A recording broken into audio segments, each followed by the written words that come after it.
Hello and welcome to Mastermind Academics. In today's video, I'm going to take you through Cesim marketing. And before that, if you need help in Cesim or any related simulation, text me on the email on the description or on the WhatsApp number and I'll sort you out. Thank you. So I'm just going to give you a walkthrough of how I've been working on round 2 of the simulation. Remember, you can see that round 1 it was due on 9th. Today is on 10th, whereby round 1 and 2 is due. Round 2 and 3 is due, sorry. So we shall go to decisions, and after decisions we go to the market conditions. This now whereby we are reading, this is just like the market outlook in the normal Cesim global challenge, but remember this is Cesim marketing. So we have something called the marketing conditions or the market conditions. This is now whereby we are being given an overview of what will happen within the simulation in this round. So at the moment we're being told that the total smartphone sales are expected to grow rapidly in both markets. Remember, at the moment you only have two markets, the European market and the Asian market. And in this simulation, it's clearly seen that the Asian market is quite wide than the European market. So the Asian market has more consumers as compared to the European market. So we shall go to our products, and under the products we have the product details in the final round.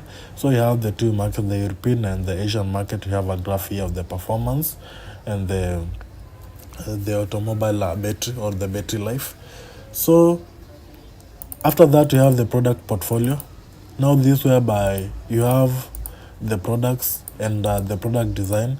You can either choose to use a design of classic, avant-garde and sport of your choice, any of your choice. So our first product is called particular. We have professional, we have product 3, we have part HDG, and we have pro HDG. These are just the names of maybe the battery life in the phones that are being used. And we have the features, we have the performance, we have the battery life.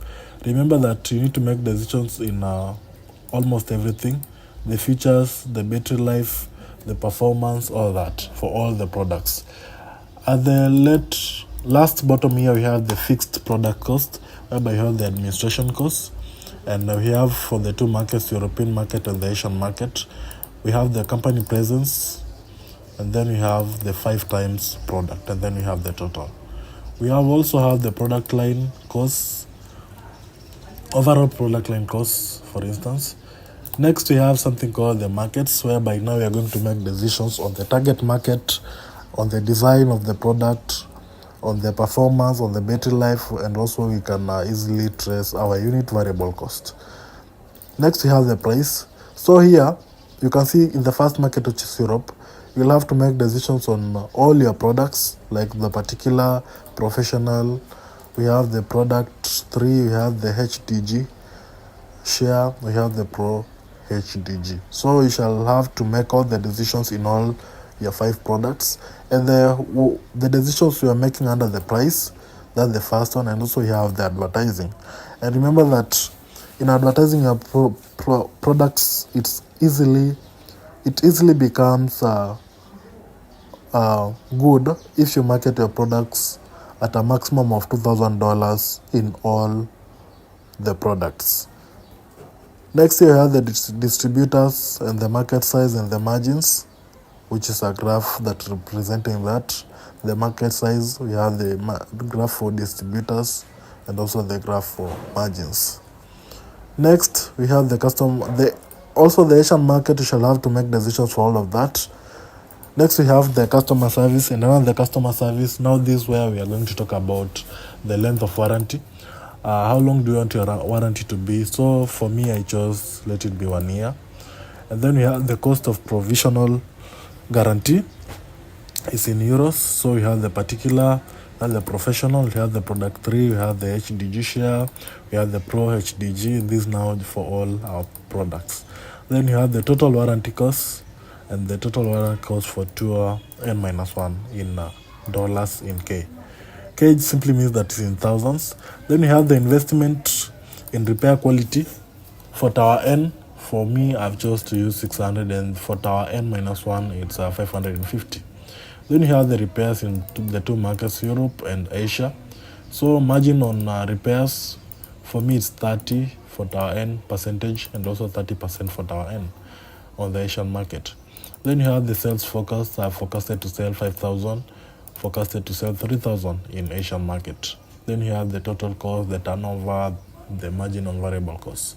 On the other side, we have the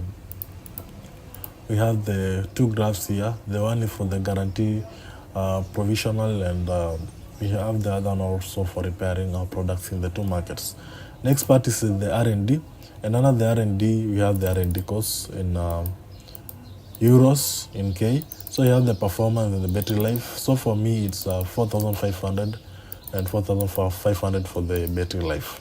We also have the two graphs here, one for the battery life and performance, and also the other one for the R&D. Next, you have the list of decisions. Now this whereby you can trace what you have been doing. And for me, as I've just done that, we have got a net result of the round as 59,294. Remember, it's in K, so it's 59,294. And the evolution in sales 666%.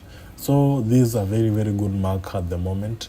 So if you need help in Cesim marketing or any related simulation at the moment, just text me on the email on the description and I'll sort you out. Thank you for watching my video. Till next time. Thanks.